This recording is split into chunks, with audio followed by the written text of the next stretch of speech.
Depuis le 26 septembre, l'épidémie du virus de Marburg a fait 15 décès sur les 66 cas enregistrés au Rwanda. Près de 80% de ces cas concernaient les travailleurs de santé infectés alors qu'ils soignaient leurs collègues et d'autres patients dans les hôpitaux de référence, dont la capitale Kigali. Pour le ministre rwandais de la Santé, Sabin Nsanzimana, une telle situation rendait difficile à lutter contre cette épidémie. Avant, pour faire face à cette épidémie, on faisait recours à l'isolement pour protéger surtout la ville, là où normalement il est difficile d'arrêter la propagation. Pour nous, elle a commencé par la ville et nous avons tout fait pour éviter sa propagation en campagne. En fait, il était difficile de limiter sa propagation.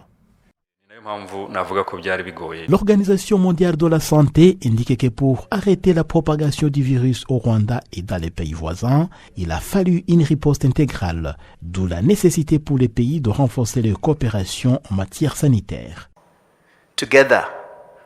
Ensemble, nous avons élevé notre partenariat au niveau sans précédent et c'est ce qu'il faut continuer à faire.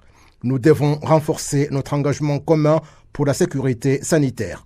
Je voudrais exprimer la gratitude de l'OMS, aux agences onusiennes, au Centre africain de contrôle des maladies, au gouvernement américain, à l'Union européenne, au gouvernement du Libéria, de l'Ouganda et de Sierra Leone et aux autres partenaires qui ont contribué à cet effort.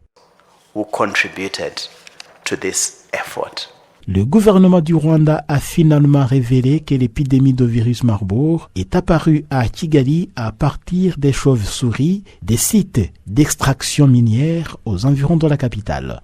L'Organisation mondiale de la santé prévient qu'il faut rester vigilant car d'éventuelles épidémies peuvent survenir à tout moment vu les interactions permanentes entre les humains et les animaux.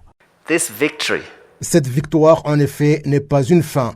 Nous devons renforcer la vigilance et le partenariat entre le ministère de la Santé, l'Organisation mondiale de la santé et d'autres partenaires pour nous inspirer des leçons apprises, y compris des mesures essentielles de la préparation et d'une détection rapide. Selon l'OMS, le virus de Marburg appartient à la même famille que celui responsable de la maladie à virus Ebola.